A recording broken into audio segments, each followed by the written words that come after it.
You wanted the best. You've got the best podcast. The hottest podcast in the world.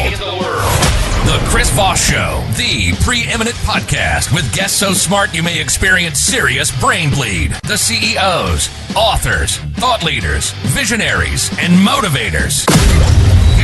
Get ready. Strap yourself in. Keep your hands, arms, and legs inside the vehicle at all times, because you're about to go on a monster education roller coaster with your brain. Now, here's your host, Chris Voss. Hi, folks. It's Voss here from thechrisvossshow.com. thechrisvossshow.com. What happened to her? I don't think did you guys hear her? The whole thing? I don't know. There's something going on with the sound there. Welcome to the big show, my family and friends. We certainly appreciate you guys coming by. As always, we bring you the greatest authors, minds, the CEOs, the billionaires, the Pulitzer Prize winners, the astronauts, the White House advisors, the people who you see on TV all the time. They come on the show, tell us the tens of thousands of hours, hundreds of thousands of hours of research, sometimes a lifetime of research they put into their work. And they come in to enlighten you. We're the great delivery service. They sometimes call us the DoorDash of thought. That's not what they call us. It's stupid. I just made that up. The DoorDash of thought. That's where we hand deliver it to you in the podcast, and you can learn so much more. So, folks, help us out. Refer the show to your family, friends, and relatives. Go to goodreads.com/Chris Voss, LinkedIn.com/Chris Voss, YouTube.com/Chris Voss, Chris Voss 1 on the TikTok. Make sure you subscribe to the LinkedIn newsletter and the 130,000 group on LinkedIn. Also, there's the new Chris Voss Facebook.com where you can go and interact with a Facebook group on LinkedIn or on Facebook. There's too many of these Facebook and LinkedIn's. That's what I'm saying. Anyway, guys, we have an amazing author on the show. He's joining us for, I believe, his fourth tour of duty, if you will. Jude Morrow is with us today, and he joins us with someone who's going to be talking about his newest book. It's called Dan Cooper, based on the real story of the relentless pursuit of the Northwest Orient Flight 305 hijacker D.B. Cooper. Welcome to the show, Jude, and special guest that we have with us today, yes. Eric Ulis.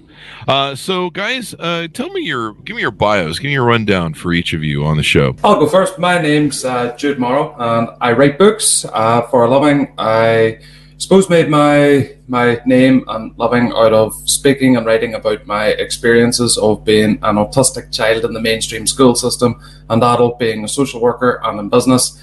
And what I've done now is channel the autistic creativity and kind of hyper focus on topics into writing books. And unfortunately for Eric and the D.B. Cooper vortex, I focused this latest one on the enigma and the complete mind melt that is D.B. Cooper. So that is me in a nutshell, and my domain is judemorrow.com. Come and chat. And by the way, a word of warning, if you do want to chat, you'll probably find it very hard to go away from the conversation, because I will keep talking and talking and talking. I interact too much, if that's such a bad thing. There you go. And Eric, give us a rundown on you, please. Yeah, absolutely. Eric Ulis is the name. I'm a guy who's got an interesting background. For many years, I worked as a professional card counter, professional blackjack player. If you're familiar with the movie 21 with Kevin Spacey, the MIT guys, that kind of thing. Did that for a number of years. Ended up leaving after I pretty much got barred every place in Nevada. And started pursuing some other interests, business, things of that nature. One of the things that I've always been interested in, or long been interested, is the mystery of D.B. Cooper. I believe I first heard about it in the late 1970s. And about 15 years ago, I picked it up again. I thought, you know what, it's still a mystery. They haven't figured out who this guy is. Let me see if I can figure out who this guy is. And it started out as a guilty pleasure, and over time it just morphed into something much bigger. I headlined a History Channel show on it in 2020, was on Expedition Unknown with Josh Gates in 2021. There was a Netflix show last year called D.B. Cooper, Where Are You? I was featured in that show. And I'm also the organizer and founder of an annual event that takes place in Seattle, actually coming up here, just the end of August, or rather November, called CooperCon. It's all things DB Cooper. But that in a nutshell is really kind of who I am and how I kind of accidentally fell into this DB Cooper vortex. There you go, man. So we're getting into the D.B. Cooper universe. So give us a 30,000 overview of the book, Jude. What's inside of it? Is this? Have you fictionalized this at all, or is this an accurate accounting? Well, I've kind of tried to combine a mixture of both. Obviously, I wanted to create a historical fiction kind of narrative of it, because with D.B. Cooper, you can describe the story in a few sentences. Guy gets on plane, guy gets money in parachutes, guy disappears, never to be found or heard from again. And it's really annoying. It's like, who the hell was this guy? Like, who just swaggered up to that counter, bought a plane ticket, got money, parachutes, was reasonably polite to people, put the stairs down and left, and was never found? Like, that's the most infuriating thing ever. Where it's That's like, Fridays around here on this show. I know. And by the way, what's even more fascinating is that whenever I decided I'm going to write about D.B. Cooper, who do you go to? You go to Eric Eulis. And we've been talking pretty much nearly every day, and did for over a year. And now I'm hearing that you're a professional blackjack player and card counter. Like, there you go. How am I only finding this out now? Like, I mean, and Chris, you have my complete permission, right? By the way, D.B. Cooper, there's a lot of stuff out there. If you want to do the card counting interview, that's fine. I'll sit here. I'll get popcorn. I want to hear this. There you go. So this is more interesting to me. So I'll go back to the question. So yeah, this infuriating story, and I suppose for my own selfish reasons, I thought, you know what I'm going to do? I'm going to look at the case evidence and talk to people who know stuff about this, and I'm going to craft a character that I believe is believable and that meets my desire to have a beginning, a hijacking, and an afterward, and hopefully it resonates with people.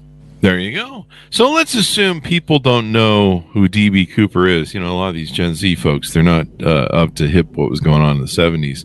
Maybe they are. I don't know. But tell us who D.B. Cooper was in this experience. I'll let you guys banter that question back and forth. I'll go ahead. I'll go ahead and take the question. And I want to start off by saying this is real. This isn't fake. This is real. Basically, there's a guy, an unknown guy, in his mid to late 40s, presumably, shows up at Portland International Airport on Thanksgiving Eve, 1971, and buys a one-way ticket on Northwest Orient Airlines to Seattle, typically a 36-minute flight from Portland, Oregon. Within the hour, he's on the jet, and just as it's taxiing to the runway, he hands one of the flight attendants a note which says he has a bomb. And additionally, he would like the flight attendant to come sit next to him. So she does come sit next to him, and he opens up his attaché case and shows what appears to be a bomb.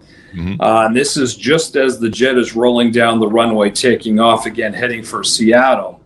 At this point, he asks her to write down his demands, which in effect amount to $200,000 in cash, 2 front parachutes and 2 back parachutes. He wants all of this stuff to be stationed, situated at the Seattle airport before he'll let the jet land, and he wants it in place by 5 p.m. And that starts a whole series of events. Eventually, everything does make its way to SeaTac Airport, about 40 minutes late. The jet lands. The first thing to come on board the jet is the $200,000 in cash. Wow. At that point, D.B. Cooper lets the passengers go. There were 35 passengers he let go, in addition to a couple of the flight attendants. The parachutes then make their way on board the jet, and the jet gets refueled. At that point, he says, I want to fly to Mexico. Don't want you landing anywhere in the United States. And in addition, this is how I want the jet to fly. I want the landing gear to remain down. I want the jet to remain unpressurized. I don't want the jet to fly over 10,000 feet. I want the flaps at a very specific 15-degree setting And very importantly, he wants the air stairs deployed and hanging open upon takeoff and while the jet's flying. This is a Boeing 727, which is unique because it has an air stairs apparatus that deploys from the back bottom of the fuselage. So he literally wants this thing hanging open as the jet takes off. This starts a whole series of combination with the pilots. They simply say flying dirty like that, there's no way they could make it to Mexico nonstop. They ultimately agree to land in Reno, ostensibly to refuel to continue the journey south. About 36 minutes after takeoff from Seattle, as the jet is approaching the Vancouver, Washington, and Portland, Oregon area, the pilots experience what they call a pressure bump. So they surmise that he has jumped from the plane, but they're not sure. The jet lumbers along all the way to Reno, and once it's landed in Reno, the authorities board the jet and indeed determine that D.B. Cooper jumped. So he jumped with basically everything except one item, a skinny black clip-on tie, and two of the parachutes. But he jumped to never be seen or heard from again. So at this point, officially, we don't know how he got to the airport in Portland. We don't know where he came from. We don't know what his real name is. We don't know whether he lived. We don't know whether he died. And one critical thing that I forgot to mention early on is that the name that he gave when he checked in at the ticket counter in Portland was Dan Cooper. This is 1971. You're not rolling in with identification or anything of that nature. You just give him a name. So he gave the name Dan Cooper. Now, that was erroneously reported as D.B. Cooper by the media, and very quickly thereafter, however, many people in the media and the authorities realized, no, the name wasn't D.B. Cooper, it was Dan Cooper. But the name D.B. Cooper stuck because D.B. Cooper is a pretty badass name, and here we are 52 years later, the mystery persists. There you go. He's never been found. I think a lot of people have been pulling whodunits and stuff. Any thoughts on that, Jude? You know what? The reason why I called it Dan Cooper is because that's what the guy called himself. Yeah, that's what he called himself. So it's like that. That's why I'm going to call it that. He didn't give the name as that.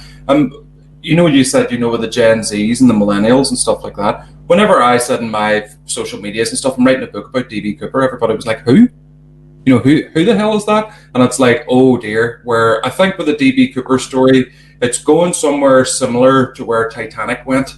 Where, maybe in the 30s and the 40s, there was some revived interest with Walter Lord's novel and then the Night to Remember movie. And then James Cameron decided to come along and make a full set replica of the Titanic to kind of revive interest in it. And I think to keep a story alive, historical fiction needs to come in somewhere. But I tried to stick as close to the actual case, facts, and evidence as much as I possibly could. I did stick with a 95-5 rule where there's some things that stray outside of it to give a wider view of events, because the way I've written it is Cooper telling his own story of why he did this and where he went afterward. So where do you begin his story when you're writing the historical fiction for this? Where do you start it? Do you start it as, well, he was growing up in a nice little neighborhood, or how did that work? Yeah. I went down the Canadian angle. The Dan Cooper name, it's closely aligned to like a Canadian comic. Now, do I think in real life that is the actual connection? Probably not. He probably extracted the name from an orifice, because why would you give yourself a name that could easily be linked back to you? Like if somebody matching the FBI sketches in 1971, it's like, that looks like this guy down the street, and that's the weird guy that likes this weird Dan Cooper comic. I'm going to call the cops. It's going to be so easily linked back. I say he probably just pulled it out of the phone book that morning, and it's kind of fun. People get like a romantic view of it, and I like empowering that romantic view of it, like the creativity, and the discussion of it. But here's the thing: whenever you look at case evidence, when you look at 302s, right? And you want to know what did he look like? And do you know what word comes back, Chris? What? Everybody. He looked like freaking everybody, Mr. Everybody. Right. So, okay. So he's a guy that looks like everybody. Oh, no. Right. Okay. Question 2. Well, what did he sound like? You have the physical aesthetic. What was his audio? What did he sound like? He sounded like no one, a non-discernible accent. So you have to create a main character that looks like everybody and that sounds like nobody. And I was like, challenge accepted. Challenge accepted. There you go. Like, how do you do that? It's like the Everest of a character.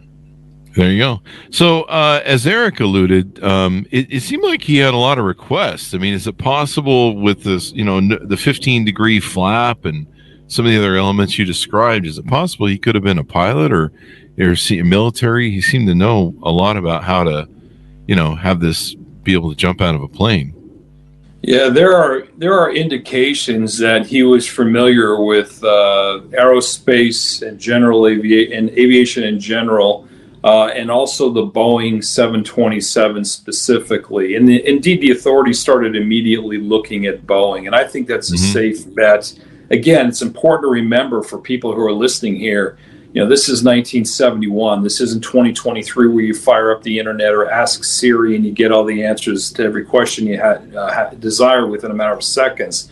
So I think that's a fair assumption that he probably was knowledgeable about aerospace, quite knowledgeable about aerospace, just given his age, which I believe was probably around 50 years of age in 1971. That times him to have either served in the latter end of World War II or perhaps in Korea. And so, of course, that could be factored into it as well. So and there's a lot that perhaps we'll get into a little bit further down the road here today, but that with respect to that clip-on tie that I mentioned that he left on the jet that was recovered in Reno, Nevada, the skinny black clip-on tie that had been purchased at JCPenney years earlier. 1971, it didn't provide much in terms of evidence, but in later years, especially more recently, it's actually served as a treasure trove. And I don't think it's a mere coincidence that in recent years, as we've uncovered, particles and things of that nature that came from the tie, that they indeed appear to point to the aerospace sector. So I think that's a fair bet. Yeah. Has DNA have been possible in this, or is it just not? There's no DNA that they can try? Well, they did attempt to pull a DNA profile in 2000 or 2001, and again, this was right before September 11th. So a lot of stuff got sort of backburnered after September 11th came along, and they came up with what they believe is a partial profile for D.B. Cooper, partial DNA profile. I don't know how to measure the veracity of that because they haven't really said much about it. And they have looked at some suspects and so forth. More recently, however, I'm actually involved with a lawsuit against the FBI, the Department of Justice, trying to get access to D.B. Cooper's tie, because there is a specific part to the tie that I believe may well possess a complete D.B. Cooper DNA profile that is not contaminated. So it's actually been 8 months since the lawsuit's been filed. It's slowly working its way through the federal courts in Washington, D.C. But what the exciting thing about that is that, this is 2023. DNA testing technology today is light years ahead of what it was 10, 15 years ago. And this actually has the potential to be the silver bullet. It has the potential to actually solve the case. And there was no fingerprints left behind either, huh? Or were there? There were several fingerprints in the 60s of different fingerprints that they recovered from different parts to the jet. But they don't know whose they are. I think it's a safe bet to assume that D.B. Cooper probably wiped most of the areas that he would have touched and probably didn't leave any fingerprints behind, or at least not much to speak of in that area.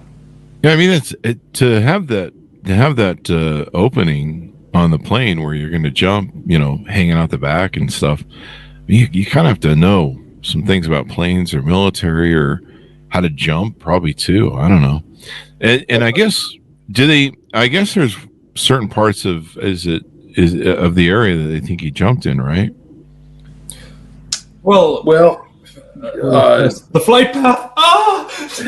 Yeah, the flight. They have Let's get into that. they have a general idea of where he was. It's been a matter of quite a bit of controversy as to specifically where the jet was and where the jump took place. But generally speaking, we know it was in the Vancouver, Washington area. And indeed, that's I should mention that in 1980, so at this point, some 8 years after the skyjacking, there was actually a portion of D.B. Cooper's ransom that was found buried on a beach along the Columbia River called Tena Bar, spelled T-E-N-A, Tena Bar. And that is in Vancouver, Washington as well. So that's sort of a mystery within a mystery, how $6,000 of D.B. Cooper's money ended up sitting by itself, 3-pack is just below the surface of the sand in a very rotted state. So the money had clearly been there for an extended period of time. Oh, wow. But I think that does lend a hell of a lot of credence to the notion that indeed he did jump in the Vancouver, Washington area. Wow. Wasn't there a thing or a rumor or something I saw where somebody thought they'd found his parachute? I don't know. Sure. Yeah, I mean, there was a parachute that was found in Amboy, Washington, several years ago, but the authorities determined that it was not D.B. Cooper's parachute. I'm comfortable. I'm comfortable with that assessment. However, that is also a matter of some controversy. There are others that are saying, slow down their turbo. Don't be so quick. Maybe that is D.B. Cooper's parachute, but I tend to think it wasn't. There you go. See, I knew I'd heard something about that. So, Jude, tell us more about the character you built, how you put him together, and how did you flush him out? Well, what I did, and this is kind of ties into a bit of a bonus point from Eric's point about aviation, is that what I wanted to do, first of all, was find out what Cooper actually said that's not really disputed by anybody. Things like, now there's some lines that are attributed to D.B. Cooper that there's no reference for, like the sort of upsettingly famous one, "It can be done, do it." There's no reference for that anywhere that I could ever find. I don't know, maybe Eric, I'm open to correction there, but I didn't find a reference for that. But one thing that he did say, where I wanted to have some sort of aviation background with him, especially with Vietnam, it was of that era, where certain occupations seem to know their own, and pilots are one of those. And whenever the fuel trucks were refueling, it was taking a while. Cooper was saying, what the hell's taking so long? This shouldn't take this long. And the pilots had said back to him through the intercom and through the stewardess through the intercom, "We're waiting on IFR clearance, instrument flight rules clearance." And Cooper said back to them, "We can pick that up in the air. We don't have to wait for that." And that's a very piloty aviation thing to say, because I mean, for this, I've been skydiving myself for this, and pilots do have their own language. They do, they speak in acronyms. It's almost, I don't want to say culty, but they are a group of people, a small group of people that have their own language, and Cooper seemed to speak it. And another interesting thing as well, the guy didn't swear. He didn't use profanity. So you get a cool, calm, and collected person. He didn't do that. "I kill on you, motherfucker." There was none of that. There was a crazy terrorist. There was no waving a bomb. There was no, gun sideways in someone's face. So you can use a lot of those little things to craft a character. Now, he didn't just become this cool, calm, collected avionic in the airport reading the paper. So it's kind of like working backwards from that to kind of get to the point where how he would know all this knowledge, why he'd behave in the way that he did, and ultimately how he would maintain that afterward to not be caught, because the guy's quite unremarkable when you really look at him. As far as a character, this guy is beige wallpaper. This guy's vanilla ice cream, where he's not overly remarkable. So much so that if he jumped out of the plane and tried to throw open the parachute and the thing burst and he fell in the river or became barefoot, nobody missed him. Yeah. Or the second thing was, this guy was so stuck on the wall, this beige wallpaper man, that nobody thought, that's the guy. because most of the people suspected of being DB Cooper were very colourful characters.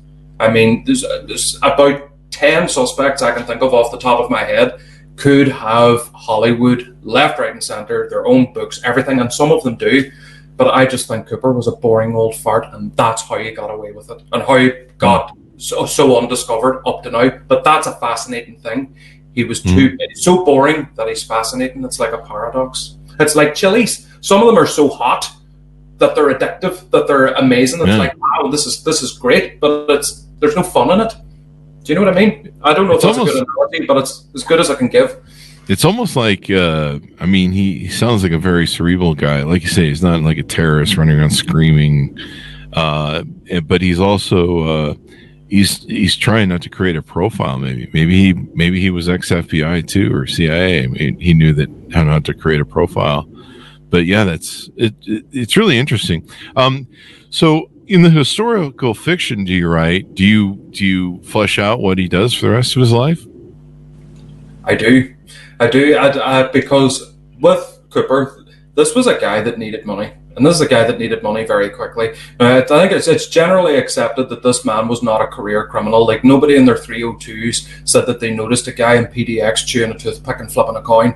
Like, nobody thought this guy as the mob or the Hells Angels motorcycle club. Like, he wasn't wearing like a leather cut underneath his black suit or his trench coat. Where this was a guy that just fell on hard times. This guy needs money very, very quickly. Quite Walter Whitey, if that makes sense. A bit Breaking Bad, and that was a big influence on my story. And as a kind of an interesting side note, for any Breaking Bad fans, Vince Gilligan, the creator of Breaking Bad, was very heavily influenced by DB Cooper for the character of Gus Fring. Nondescript, polite, not swearing. Where it made that character very, very menacing and interesting. He wasn't screamy or shouty or anything like that. But I mean, obviously, because I have Cooper telling the story of why he did this, obviously in the book he makes it. But kind of a was it worth it kind of angle. Did it all go very well? Because a lot of people, the whole sticking it to the man thing. He lands on the ground like Mary Poppins. And he goes away and has all the hookers and cocaine that he can ever have thrown at him with all this big bag of money. But did it really work like that? Was it a hollow thing? Who knows? Because he didn't gloat. I mean, there was nobody that said after oodles of champagne and caviar, well, I was DB Cooper, and here's one of my notes with a serial number on it that the FBI kept track of. This guy didn't do that. This guy just, went back, beige wallpaper, and remained beige wallpaper until his dying day. And that's remarkable. It is, because most criminals will give themselves away. They have to brag about it. There's only two types of secret.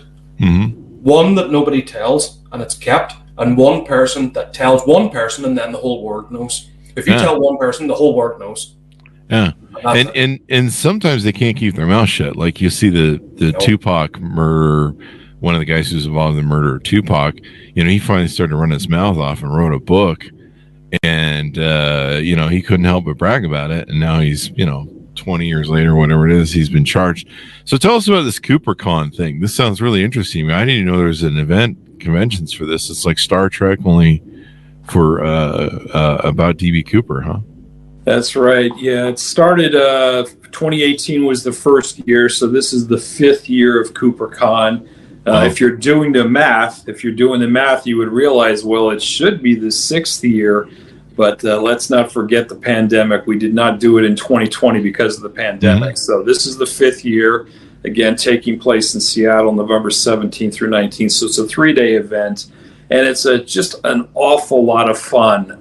We have a lot of firsthand witnesses there. For example, we have a guy named Bill Mitchell, who was the guy who sat directly across the aisle from DB Cooper in the back of the jet.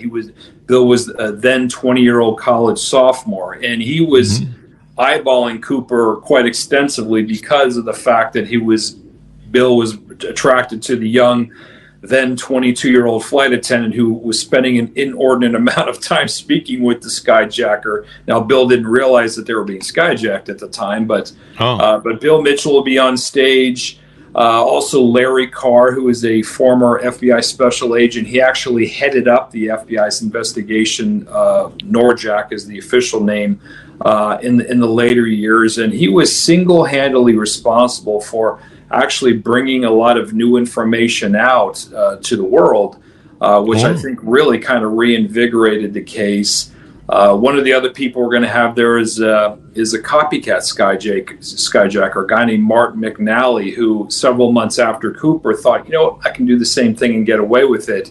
And he actually did, except he got caught because he ended up talking about it later on, which is the way these things go. But and McNally had no skydiving experience, as far as I understand.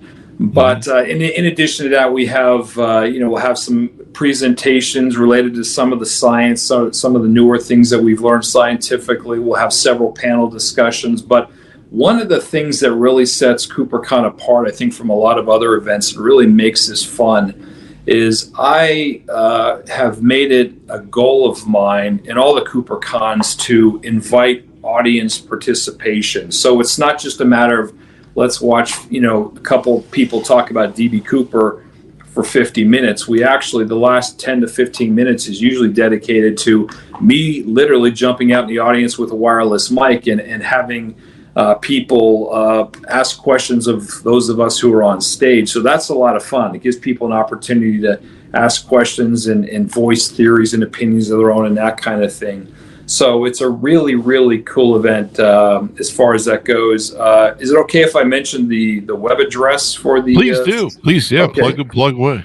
Sure. Yeah. It's anybody who is interested in checking any of that out. If they just go to CooperConEvents.com, CooperConEvents.com, you can pull up everything related to CooperCon and everything else. So, but it's a lot of fun. It really is. It's very enjoyable.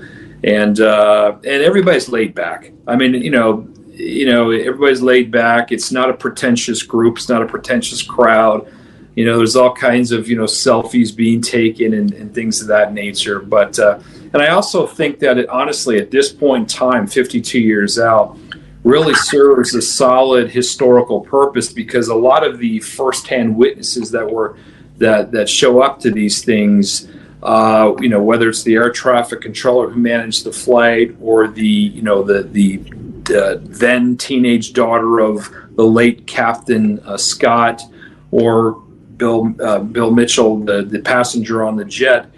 These people aren't going to be around forever, needless to say. And while these people are still around, 52 years out, I think it's invaluable to get them on the record, unfiltered. Not through somebody else's words. They speak directly to the audience, and so forth. So I think that there's a real historical. There's real historical value in that. I'm confident that if in 48 years from now, the 100th anniversary of the DB Cooper mystery, and all of us are dead and gone, except maybe Jude will still be around. I'm confident that researchers will be going back and looking at CooperCon and a lot of what was talked about there, and using that as really reference material to proceed with the investigation. There you go. I see a picture of a pilot and a stewardess on the website here. Are those the originals from the? No. I think you're talking about a couple that showed up a couple of years ago. Dressed up. Yeah, they were period dressed as a pilot and so forth. Good looking couple, I might add. Yeah. But yes, so we actually, it's not uncommon actually to have people show up dressed as DB Cooper or as one of the. I was going to say that's who I'd show up as. Yeah, or one of the flight attendants or what have you. So you could pull it off there, Jude. Show up as DB Cooper. You know what? I'd love to come as DB Cooper, but I'm unfortunately not a boring old fart. This guy was maybe 50 plus. I have 17 years to go. But do you know what I got today? I got a Northwest Orient man purse. No, it's not. It wasn't marketed at the time as a man purse. I think it was marketed as a shaving bag, but I'm absolutely using it as a man purse. So I will be landing into SeaTac Airport for CooperCon. I'll be there for all 3 days. I'm already hungover thinking about it, and I will have my Northwest Orient man purse. And Eric and me are going to Tina Bar, where Cooper's money was buried, and it's going to be like Mecca. I'm going to lie in the sand just like this, like a big starfish, and it's private property, and the owners are probably like, "Who the hell's this guy doing a starfish on our beach?" And that'll be me, and I'll not regret it. And there's going to be a lot of fun and a lot of beers, and I'm really excited because you know what? Like, this book was finished several months ago. Right, it was finished. It's been finished for quite a while. It's been out to the press, been out to review. It's come to your desk, and I'll even forgive you for not reading it, Chris. Just go, just turn up, just get a flight to Seattle, and let's have the beer that we've been threatening to have the last. That's 6 an years. idea. Why not? I mean, when else are you going to get an opportunity like this? I mean, this is gold. I mean, I'm really selling this, but I'm stuck in the vortex now. That's it. I'm involved now. You know, like sucked in. You are committed, my friend. Is this what got you into? I know. We're friends on Facebook and stuff. I know I've been seeing you do parachute jumping and kicking ass at it, taking names. Is this what got you into parachute jumping? Was the curiosity over DB Cooper? Yeah, it was, because I think with Cooper, he wasn't an experienced parachutist, and I mean, how are you going to talk to an experienced parachutist? So I learned by doing, like, for the last book, like, I had to learn first aid for the last book with old 1960s first aid supplies that I bought from eBay, because modern first aid stuff wasn't going to do any good. So I thought, for this, you know what, I'm going to throw myself out of a plane or a helicopter or a hot air balloon or whatever, and I've kept that up too. I didn't stop. Where with Cooper, I think in reality he maybe did 3 or 4 jumps to pull this off. He could have done it with one. Other copycats did it with one.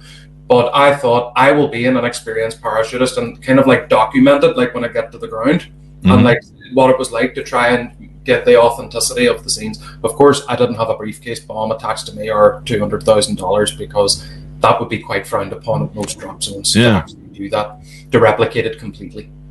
It'd be cool if they finally solved the mystery. People love this thing, the whodunits, the conspiracy things.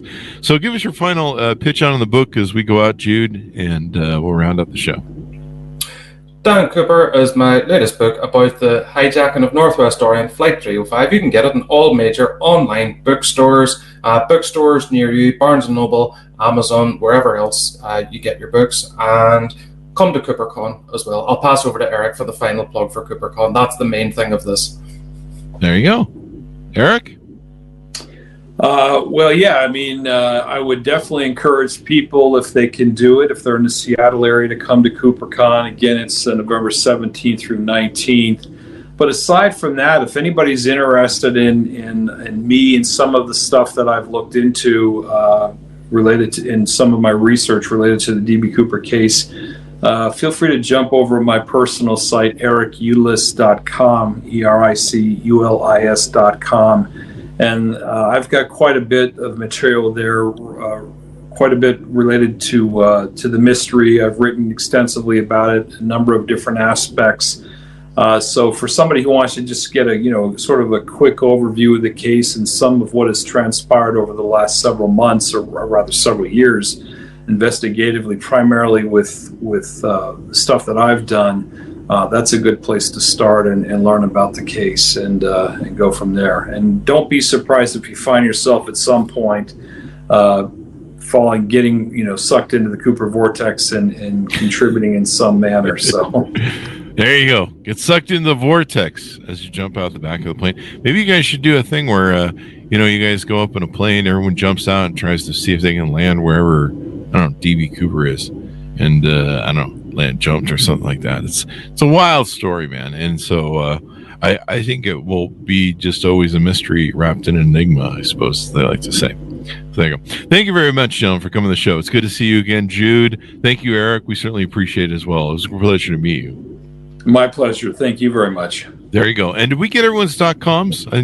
I think we got everything out there. All right, sounds good. Thanks for tuning in to my audience. We certainly appreciate it. Go to goodreads.com/Chris Voss, LinkedIn.com/Chris Voss, YouTube.com/Chris Voss, Chris Voss 1 on the Tickety Talkity, and Chris Voss, Facebook.com. Thanks for tuning in. Be good to each other. Stay safe, and we'll see you guys next time.